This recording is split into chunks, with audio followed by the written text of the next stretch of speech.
Good morning. Singapore morning. എത്ര സമയം എന്നറിയോ കിട്ടോ? 8:45 9 ആയി. പക്ഷെ ഇരുട്ടിയോ പോലെ അല്ലേ?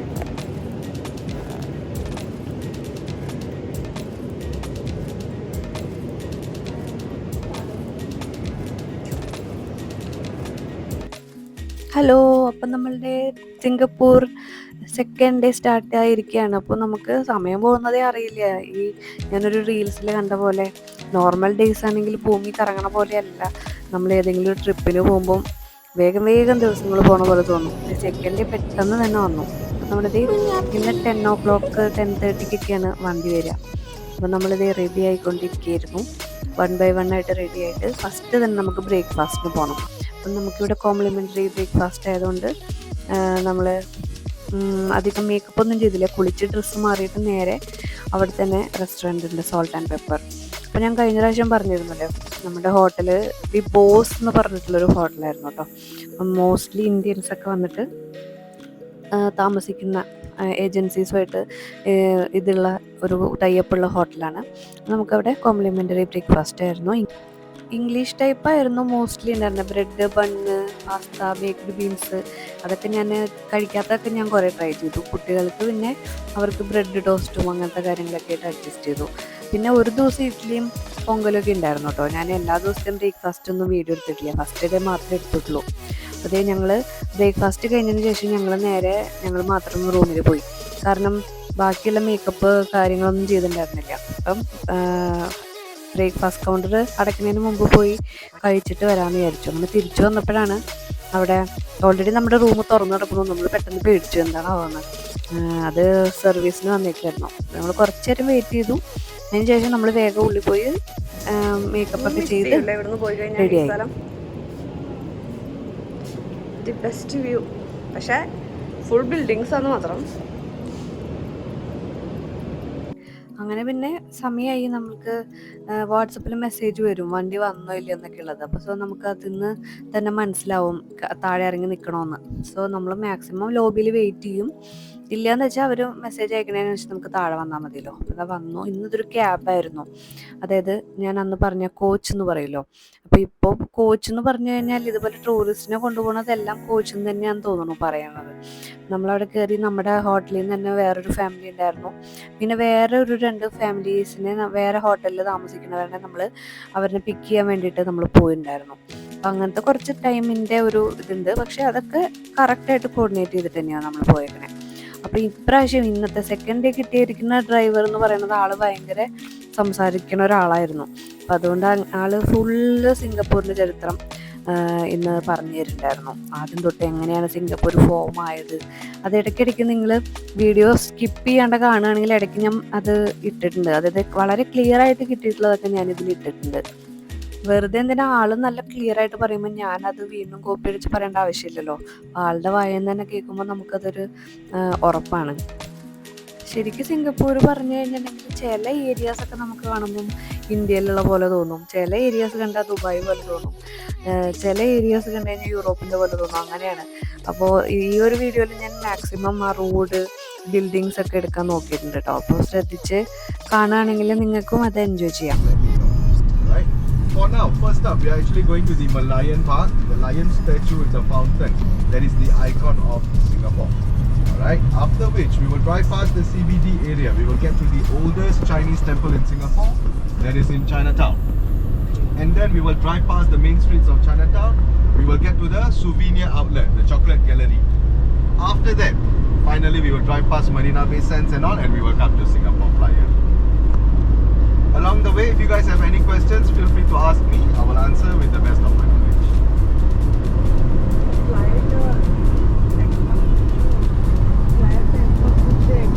For the Singapore Flyer, per person, ticket price is $40.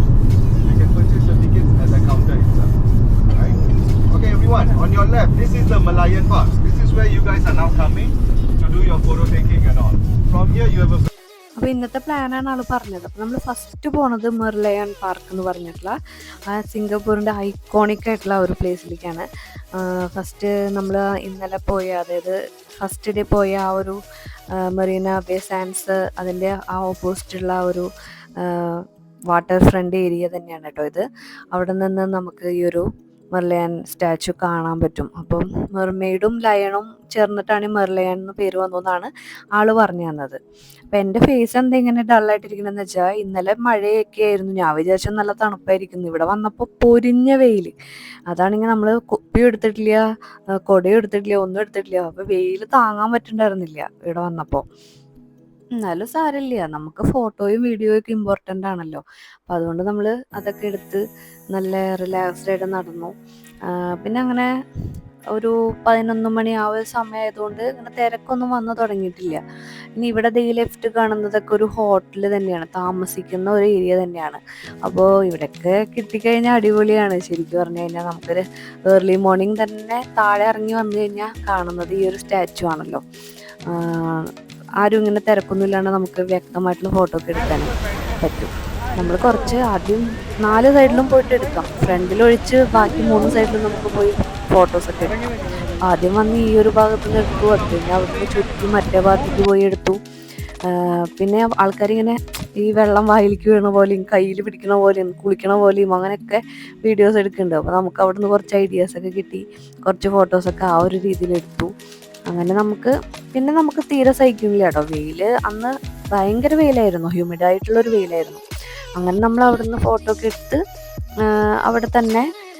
അവിടുന്ന് കുറച്ചങ്ങോട്ട് മാറിയിരിക്കാമെന്ന് വിചാരിച്ചു. ഒത്തിരി തണലത്ത് പോയിട്ട് റെസ്റ്റ് എടുക്കാമെന്നൊക്കെ വിചാരിച്ചു. അങ്ങനെ ചുമ്മാ ഉള്ളിലേക്ക് പോയി നോക്കിയപ്പോൾ ഈ മെർലിയൻ സ്റ്റാച്ചുവിൻ്റെ തന്നെ വേറൊരു ചെറിയൊരു രൂപം ഉള്ളിൽ കണ്ടു. അപ്പോൾ അവിടെയും ആൾക്കാർ നിന്ന് ഫോട്ടോ എടുക്കുന്ന കണ്ടപ്പോൾ നമുക്കൊരു ക്യൂരിയോസിറ്റി ആയി. അതാണെങ്കിൽ കുറച്ച് തണലുള്ള സ്ഥലമാണല്ലോ. അപ്പോൾ നമ്മൾ അവിടെ പോയി കുറച്ച് ഫോട്ടോ ഒക്കെ എടുത്തു. അപ്പോഴേക്കും ഇവിടെ ദാഹം തുടങ്ങി, വിശപ്പ് തുടങ്ങി, അങ്ങനത്തെ കാര്യങ്ങൾ തുടങ്ങിയപ്പോൾ നമ്മൾ അന്വേഷിച്ച് നടന്നപ്പോൾ ബോബ ടീ കുടിക്കണമെന്ന് കുറേ കാലമായിട്ട് പറയണം. അപ്പോൾ ബോബ ടീ അവിടെ ബോർഡ് കണ്ടു. അപ്പം അങ്ങനെ പോയി നമ്മളവിടെ നോക്കിയപ്പോൾ ആൾക്കാരുണ്ട്, ക്യൂ ഉണ്ട്. ഇനിയിപ്പോൾ ഓർഡർ ശരിക്കും കിട്ടിയില്ലെങ്കിലോ, സമയത്തിനൊന്ന് പേടിച്ചു, നമ്മൾ ബില്ലൊക്കെ പേ ചെയ്ത് കിട്ടിയില്ലെങ്കിലോ. അപ്പോഴേക്കും ഡ്രൈവർ പറഞ്ഞിട്ടുണ്ടായിരുന്നു കറക്റ്റ് ടൈമിൽ തന്നെ അവിടെ എൻട്രൻസിൽ വന്ന് നിൽക്കണമെന്ന്. കാരണം അവിടെ ഈ ഞാൻ പറഞ്ഞിട്ടുണ്ടോയെന്നറിയില്ല, ഫൈൻ ഉണ്ടെങ്കിൽ നമുക്ക് അറിയും കൂടി ഇല്ല അത്രേ. ശരിക്കും ഫൈനിൻ്റെ ആ ഒരു മെസ്സേജ് വരുമ്പോഴാണ് അവർക്ക് ഫൈന് വന്നു അല്ലെങ്കിൽ അവർ തെറ്റ് ചെയ്തു തന്നെ അറിയുള്ളൂ അത്രേ. അപ്പം അതുകൊണ്ട് നമ്മൾ അവരെ അധികം ബുദ്ധിമുട്ടിക്കാൻ പാടില്ലല്ലോ. സമയത്തിൻ്റെ ഒരു 15 മിനിറ്റ് മുമ്പ് ഞങ്ങൾ ചെന്നിട്ട് എൻട്രൻസിൽ നിന്നു. പിന്നെ അതിൻ്റെ ഇടയിൽ നമ്മളിത് ഈ ഒരു ഭാഗം ഇവിടെ എന്താ ഉള്ളതെന്ന് അറിയാൻ വേണ്ടിയിട്ട് റൈറ്റ് സൈഡ് വരെ വെറുതെ ഒന്ന് വന്ന് നോക്കിയതാണ്. പ്രത്യേകിച്ചൊന്നുമില്ല, അവിടെ ഈ ബിൽഡിങ്സ്, ചെറിയ പാർക്ക് പോലെയുള്ള ഫോട്ടോ എടുക്കാനൊക്കെ നല്ല ഏരിയ ആയിരുന്നു. അങ്ങനെ നമ്മൾ കുറച്ച് നേരം അവിടെ സ്പെൻഡ് ചെയ്തിട്ട് ഡ്രൈവർ പറഞ്ഞ ആ ഒരു സമയത്തിൻ്റെ ഒരു 15 മിനിറ്റ് മുമ്പ് തന്നെ നമ്മൾ എൻട്രൻസിൽ വന്നു. അപ്പോഴേക്കും ഈ ഒരു ചൂടിൻ്റെ ശക്തി എന്താണെന്നുള്ളത് മനസ്സിലായി. ചെറിയ മഴച്ചാറ്റിൽ തുടങ്ങിയിട്ടുണ്ടായിരുന്നു അപ്പോഴേക്കും. അപ്പോൾ നമ്മൾ നെക്സ്റ്റ് ഡെസ്റ്റിനേഷൻ എന്ന് പറയുന്നത് ചൈനീസ് ടൗൺ എന്ന് പറഞ്ഞൊരു ഏരിയ ഉണ്ട്. അവിടുത്തെ ഒരു അമ്പലങ്ങളുണ്ട്, ചെറിയ ചെറിയ അമ്പലങ്ങൾ, ചൈനീസ് ടെമ്പിൾസ് ഉണ്ട് അവിടെ. അപ്പോൾ അത് കാണാനായിരുന്നു നമ്മൾ നെക്സ്റ്റ്. കാരണം ഇന്നത്തെ ദിവസം എന്ന് പറഞ്ഞാൽ മോർണിംഗ് ടു ഒരു ഉച്ച വരെ സിറ്റി ടൂർ എന്നാണ് അവർ പേരിട്ടുണ്ടായിരുന്നത്. അതായത് സിറ്റിയിലുള്ള ചെറിയ ചെറിയ കാര്യങ്ങൾ ഇതുപോലെ നമ്മൾ ട്രിപ്പ് അടിച്ച് കാണിച്ചുകൊണ്ടിരിക്കും. അപ്പോൾ ഫസ്റ്റ് മെർലയൻ പാർക്ക്, അത് കഴിഞ്ഞിട്ട് നമ്മൾ ഈ ഒരു ടെമ്പിൾ കാണാനാണ് പോയത്. അപ്പോഴേക്കും ചെറിയ മഴ വന്നു. നമ്മൾ പിന്നെ കുടയൊക്കെ പിടിച്ചതുകൊണ്ട് നമുക്ക് പേടിക്കാനില്ലായിരുന്നു. അങ്ങനെ നമ്മൾ ആ ഒരു ടെമ്പിളിൻ്റെ ഭാഗത്തേക്ക് പോവാം. അപ്പോൾ ആളിങ്ങനെ പറയുന്നുണ്ട്, അപ്പോൾ ആ ഒരു സിംഗപ്പൂർ ചരിത്രവും ഒക്കെ പറയുന്നുണ്ട്.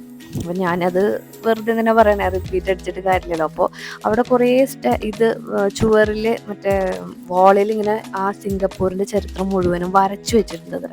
അപ്പം അതാണ്. പക്ഷെ നമ്മുടെ ഈ മഴ പെയ്ത് തുള്ളി കിടക്കണോണ്ട് നമുക്ക് അത് വ്യക്തമായിട്ടൊന്നും കാണാൻ പറ്റില്ല. അപ്പോൾ പണ്ട് എങ്ങനെയായിരുന്നു സിംഗപ്പൂർ ഉണ്ടായിരുന്നത്? ഒരു എന്തായാലും പറയാം, ഫിഷർമാൻ ഏരിയ ആയിരുന്നു. അപ്പോൾ ഫുൾ എല്ലാവരും ഫിഷർമാൻ തന്നെയാണ്. അവരുടെ ശരിക്കുള്ള തൊഴിലെന്ന് പറയുന്നത് ആ ഒരു മീൻ പിടിക്കൽ അത് തന്നെയായിരുന്നു. പിന്നെ എങ്ങനെയാണ് അവർ ഇത്രയും റിച്ച് കൺട്രി ആയത്, അതൊക്കെ ആള് ഇങ്ങനെ പറയുമായിരുന്നു. എങ്ങനെയാണ് അവർ ഹാർഡ് വർക്ക് ചെയ്തിട്ട് ഇവിടെ എത്തിയത്, ആരൊക്കെയാണ് അവരെ ഹെൽപ്പ് ചെയ്തതെന്നൊക്കെ ഉള്ളത് ഇനി ഒരു വീഡിയോയിൽ ആള് പറയുന്നുണ്ട്.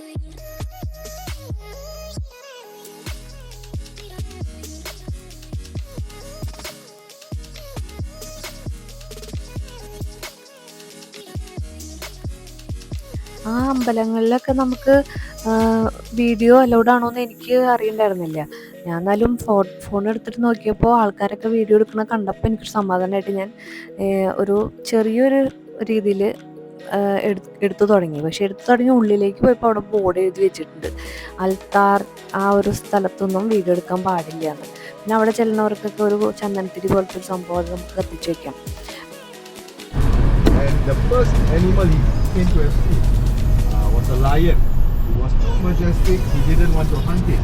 Instead, he actually named the country after the lion, India.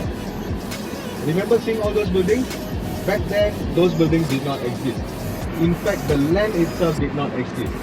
It was deep sea water until this road. Deep sea water. So Singapore is made up of Indians, Malays and Chinese. All these three combined in Singapore. Even without one of them, we couldn't have made it. We couldn't have survived. So back in the days, all of them traveling from their individual countries to come here for survival. They travel in big ships, thousands and thousands of them. In front of the Chinese temple, that was the place they first landed. Every Indian, every Chinese and every Malay. This was where they first landed. So this place holds an emotional and sentimental value to Singapore. That is the significance behind it. For Chinese, if thousands of them were to travel in a big ship, by the time they arrive to our island, 300 to 500 of them will not make it. They will pass on due to lack of food and water or natural disaster in the sea. Therefore, once they have landed on our island, they pray to their sea goddess temple. That temple is also known as the Sea Dragon Temple. The whole temple is surrounded by mini sea dragons. ഇവിടെ നമുക്ക് ശ്രദ്ധിച്ച് നോക്കി കാണാം, നമ്മളുടെ തമിഴ്നാട്ടു ടെമ്പിളിൻ്റെ അതേപോലെയുള്ളൊരു temple Mariamman കോവിലാണ്. അപ്പോൾ അങ്ങനൊരു ടെമ്പിളും ഈ ഒരു ഏരിയയിലുണ്ട്. ഇതെന്തായിരുന്നു? ഷോപ്പിംഗാണ്. ആക്ച്വലി ഷോപ്പിംഗ് എന്ന് പറഞ്ഞിട്ട് ഒരു ഏരിയയിലേക്ക് വരുന്നത് നമ്മൾ ആദ്യമായിട്ട് ദേവിക്ക് തന്നെയാണ്. അപ്പോൾ ആള് തന്നെ സിറ്റി ടൂറിൻ്റെ ഭാഗമായിട്ട് ഈ ഒരു ഏരിയയിൽ കൊണ്ടിറക്കും. അപ്പോൾ കുറച്ച് സമയം തരും, ഒരു 20 to 25 മിനിറ്റ്സിൽ പോയിട്ട് നമുക്ക് എന്താണെന്ന് വെച്ചാൽ ചെറുത് വാങ്ങിച്ചിട്ട് വരാം. ഞാൻ വാങ്ങാൻ എന്തെങ്കിലും ഉദ്ദേശിക്കുന്നുണ്ടായിരുന്നില്ല, പക്ഷേ ജസ്റ്റ് വീഡിയോ ഒക്കെ എടുക്കാൻ പറഞ്ഞ് കിട്ടുൻ്റെ കയ്യിൽ ക്യാമറ ഒക്കെ കൊടുത്ത് വിട്ടു.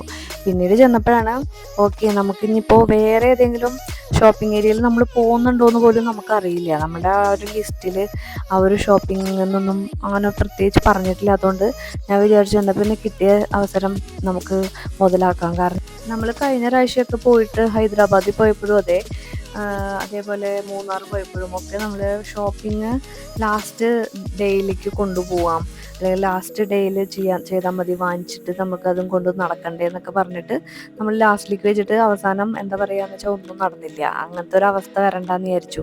ഞാൻ വിചാരിച്ചു ഇനിയിപ്പോൾ ഇങ്ങനെ ഒരു ഏരിയയിൽ നമ്മൾ പോയില്ലെങ്കിലോ. അപ്പോൾ എന്തായാലും നമുക്ക് അത്യാവശ്യം കുറച്ച് നാട്ടിലേക്ക് കൊടുക്കാനുള്ള ചോക്ലേറ്റ്സ്, അതാണ് ഇവിടെ മെയിനായിട്ട്. പല വെറൈറ്റി ആയിട്ടുള്ള ചോക്ലേറ്റ്സ് ഉണ്ടായിരുന്നു. പിന്നെ ഒരു കീ ചെയിൻ വേണമെന്ന് പറഞ്ഞു കുട്ടികൾക്ക്, കീ ചെയിൻ, പിന്നെ ചെറിയൊരു കോയിൻ പൗച്ച്, അങ്ങനെയുള്ള ചെറിയ ചെറിയ ഐറ്റംസ് അത് മാത്രമേ വാങ്ങിച്ചിട്ടുള്ളൂ. കാരണം നമുക്ക് ആ ഒരു കറൻസി വെച്ച് നോക്കുമ്പോഴേ നമ്മൾ ഇന്ത്യക്കാരായതുകൊണ്ട് നമ്മൾ എവിടെ പോയാലും നമ്മുടെ ഇന്ത്യൻ റുപ്പിയായിട്ട് അത് കമ്പയർ ചെയ്യപ്പോഴും കൺവേർട്ട് ചെയ്ത് നോക്കിയാൽ നമുക്ക് ഒന്നും വാങ്ങാൻ തോന്നില്ല, ഹൈ പ്രൈസാണ്. അപ്പോൾ അധികമൊന്നും ഷോപ്പിംഗ് ചെയ്തില്ല. പിന്നെ വഴിയെ നമുക്ക് നോക്കാമെന്നൊക്കെ വിചാരിച്ചു. ഇപ്പോൾ അത്യാവശ്യമുള്ള ഈ ഒരു കീ ചെയിൻ അങ്ങനത്തെ സംഭവങ്ങൾ മാത്രം വാങ്ങിച്ചിട്ട് നമ്മൾ പിന്നെ അവിടുന്ന് വണ്ടിയിൽ പോയി കയറിയിരുന്നു.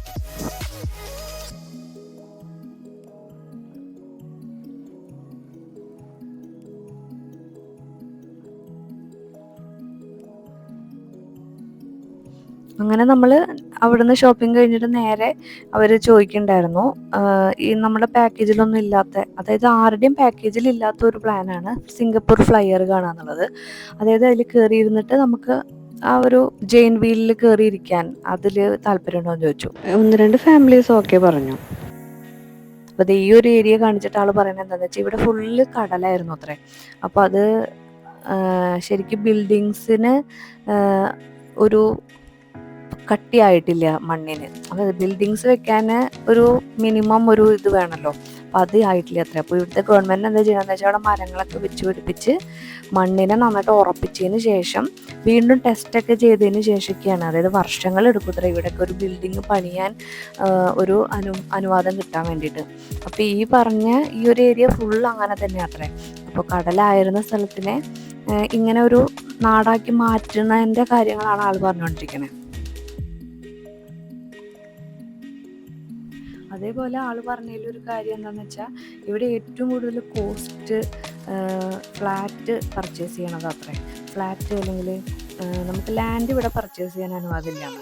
അപ്പോൾ ഫ്ലാറ്റ് പർച്ചേസ് ചെയ്യുക, പിന്നെ വണ്ടി വാങ്ങിക്കുക. ഈ ഒരു 2 കാര്യത്തിൽ ഇവിടുത്തെ ഏറ്റവും കോസ്റ്റ്ലി ആയിട്ടുള്ള കാര്യങ്ങൾ. പക്ഷെ എനിക്ക് കണ്ടിടത്തോളം എല്ലാം കോസ്റ്റ്ലിയാണ്. എങ്ങനെയാണ് എനിക്ക് തോന്നിയത്. കാരണം അതിൽ നിന്ന് എങ്ങനെ മനസ്സിലാണെന്ന് വെച്ചാൽ നമുക്ക് കിട്ടിയ ഒരു ഹോട്ടൽ റൂം, ആ ഹോട്ടൽ റൂമിന് തന്നെ ശരിക്കും നല്ലൊരു എമൗണ്ട് ആയിട്ടുണ്ടാവും എന്നാണ് ആൾ പറയുന്നത്. കാരണം ഇവിടുത്തെ ലാൻഡിൻ്റെ ആ ഒരു വില കാരണം. This bridge is called the Helix Bridge. The design of this bridge is made out of a human's DNA. So at night it will be lighted up. There's a very good view to it. Those who go to Marina Bay Sands, you can go here during the evening. It's lighted up. It's very nice. People from all over the world, they come here on this bridge to do their wedding photo shoots and all. അപ്പോൾ ഞാൻ പറഞ്ഞില്ലേ, കുറച്ച് ആൾക്കാർ ഫ്ലയറിൽ പോകണം എന്ന് തീരുമാനിച്ചിട്ടുണ്ടായിരുന്നു. അപ്പോൾ അവരെ തന്നെ ഇവിടെ ഡ്രോപ്പ് ചെയ്യാൻ നമ്മൾ വന്നതാണ്. അതിനുശേഷം നമ്മൾ തന്നെ ഹോട്ടലിൽ കൊണ്ടാക്കും. ആ കണ്ടതാണ് ആ ക്യാബിൻ്റെ വലിപ്പം എന്ന് പറയണത്. ഇവിടെ അങ്ങനെ പല ഓഫറുകളുണ്ടെന്നാണ് പറയുന്നത്. എന്താണെന്ന് വെച്ചാൽ കല്യാണം അല്ലെങ്കിൽ അങ്ങനെ എന്തെങ്കിലും ഫംഗ്ഷൻ, ബർത്ത്ഡേ പാർട്ടിയൊക്കെ ഒരു ക്യാബിനിൽ വെച്ച് നടത്താൻ പറ്റത്തില്ലേ. അതുപോലെ വാലന്റൈൻസ് ഡേക്ക് ഫ്ലവേഴ്സൊക്കെ വെച്ച് അലങ്കരിച്ചിട്ട് അങ്ങനെ ഫോട്ടോ എടുക്കാനൊക്കെയുള്ള ഓപ്ഷൻ ഉണ്ടെന്ന് പറയുന്നുണ്ട്. പോവാത്തവർക്ക് വേണ്ടിയിട്ട് ഫോട്ടോ ഒക്കെ എടുക്കാൻ കുറച്ച് സമയം ആൾ തന്നു കേട്ടോ. അങ്ങനെ നമ്മൾ ഫോട്ടോ എടുക്കാൻ വേണ്ടി പോയി. പിന്നെ ഈ ഒരു ഏരിയനെ കുറിച്ചിട്ടുള്ള പറയണ്ടായിരുന്നു. ഫോർമുല 1 കാർ റേസ് ഒക്കെ ഇല്ലേ, അത് ഇതിൻ്റെ ഉള്ളിലാണ് സ്റ്റാർട്ട് ചെയ്യാന്നൊക്കെ പറഞ്ഞിട്ട് അതിൻ്റെ കുറച്ച് വിശേഷങ്ങളൊക്കെ. എന്താ പോവാത്തെന്നുള്ള കാരണം പറയൂ. എന്താ ഇവിടെ പോവാത്തെ? 1.5 hours ആവും. അത് ഇതിൽ ഫിറ്റ് ചെയ്യാൻ പറ്റില്ല. അല്ലെങ്കിൽ 1.5 hours ആവും. അതുകൊണ്ട് നമ്മൾ സൂ മിസ് ചെയ്യുന്നത് അതുകൊണ്ടാണോ? പക്ഷെ എനിക്കിതിലെന്താണെന്നറിയോ മിസ് ചെയ്യണേ? എന്താ മിസ് ചെയ്യണേ? എൻ്റെ ഇതിൽ മിസ് ചെയ്യണേ, ഇതിൻ്റെ മുകളിൽ പോയി കഴിഞ്ഞാലേ ഇന്തോനേഷ്യ ഒരു ഐലൻഡ് കാണാത്രേ. ഗൂഗിൾ മാപ്പിൽ കാണാം. നേരെ കണ്ടൂടെ? അത് മാത്രം എനിക്ക് മിസ്സിങ്. കുറെ മാത്രല്ല, നിരഞ്ജനെ നമ്മളെ കൊല്ലും. നിരഞ്ജനക്ക് വെള്ളം വേണം. ഫ്ലൈറ്റ് പോയാ അവര് പറയും ബോറടിക്കണം. പക്ഷേ അതായിരിക്കും ബോറടിക്കണ വേറെ ഒന്നല്ല, ഇതിന്റെ സ്പീഡ് ഇതാണ്. ഇതിന് സ്പീഡേ ഇല്ല. ഇറങ്ങാൻ പറ്റൂല, ഇറങ്ങാനും പറ്റില്ല ഇടയിൽ വെച്ചിട്ട്. 28 മെമ്പേഴ്സിനെ ഇൻക്ലൂഡ് ചെയ്യാൻ പറ്റുന്നതിൽ അല്ലേ ഒരു ഇതിൽ ക്യാബിനിൽ 28 cabins. During the early 1900s, beach was until here. So whatever you see behind here is all reclaimed. Bit by bit. Beach was until here. This used to be wet market, fish market area. All. For shopping, you can come to Bugis Street. Bugis Street is the only place in Singapore you can slightly bargain. Okay. Bugis Street. അങ്ങനെ നമ്മളുടെ ആ ഒരു ഉച്ചവരെയുള്ള plan കഴിഞ്ഞു. അപ്പോൾ നമുക്ക് lunch കഴിക്കണമല്ലോ. അപ്പോൾ ആളെന്താ ചോദിക്കണമെന്ന് വെച്ചാൽ നമ്മളെ ഇന്ത്യൻ ആ ഒരു ലിറ്റിൽ ഇന്ത്യയിൽ കൊണ്ടാക്കണമെന്ന് ചോദിക്കുക. അപ്പോൾ നമ്മൾ ഓക്കെ പറഞ്ഞു. അങ്ങനെ ലിറ്റിൽ ഇന്ത്യയിലേക്ക് പോവാണ്. ഞാൻ ലാസ്റ്റ് വീഡിയോയിൽ പറഞ്ഞ പോലെ ലിറ്റിൽ ഇന്ത്യ 2 വീഡിയോ ആയിട്ടാണ് കിടക്കുന്നത്. അപ്പോൾ അതിൻ്റെ വിശേഷങ്ങളുമായിട്ട് ഞാൻ അടുത്ത ഇതിൽ പറയാം കേട്ടോ. അപ്പോൾ ഇതിൽ ശ്രദ്ധിച്ച് നോക്കി കഴിഞ്ഞാൽ നമ്മളുടെ ഐക്കോണിക് ആയിട്ടുള്ള നമ്മുടെ ഇന്ത്യൻ ഐക്കോൺ ഒരു ഷോപ്പ് ഇതിൻ്റെ ഇടയിൽ വരുന്നുണ്ട്. ശ്രദ്ധിച്ച് നോക്കിക്കോ. ഞാൻ കുറച്ച് സ്ലോ മോഷനൊക്കെ കൊടുത്തിട്ട് കാണിക്കുന്നുണ്ട്. ഇത് മാത്രമല്ല കേട്ടോ, പിന്നെ ലിറ്റിൽ ഇന്ത്യ വന്നു കഴിഞ്ഞാൽ കുറേ ഷോപ്സ് ഉണ്ട്, അതൊക്കെ ഞാൻ കാണിക്കാം. അപ്പോൾ ഇതാണ് നമ്മളുടെ ജോയ് ആലുക്കാസ് ഒക്കെ ഉണ്ട് ഇവിടെ. ഞാനിങ്ങനെ റാൻഡമായിട്ട് കണ്ടപ്പോൾ ഞാനത് വീഡിയോയിൽ, പിന്നെ ആദ്യം ഞാൻ കണ്ടിട്ടുണ്ടായിരുന്നില്ല, ഞാൻ വീഡിയോ നോക്കിയപ്പോഴാണ് കണ്ടത്. അപ്പോൾ അത് ഈ ഒരു ഏരിയ ലിറ്റിൽ ഇന്ത്യ ഭാഗമാണ്. അപ്പോൾ ഞാൻ ഇതിൻ്റെ വിശേഷങ്ങളുമായിട്ട് അടുത്ത വീഡിയോയിൽ എത്രയും പെട്ടെന്ന് വരാം. അപ്പോൾ നമുക്ക് ഇന്നത്തെ വീഡിയോ ഇവിടെ അവസാനിപ്പിക്കാം. ഇഷ്ടമായാണെങ്കിൽ ലൈക്ക് ചെയ്യാനും സബ്സ്ക്രൈബ് ചെയ്യാനൊന്നും മറക്കരുത്. അപ്പോൾ അടുത്ത വീഡിയോയിൽ കാണാം.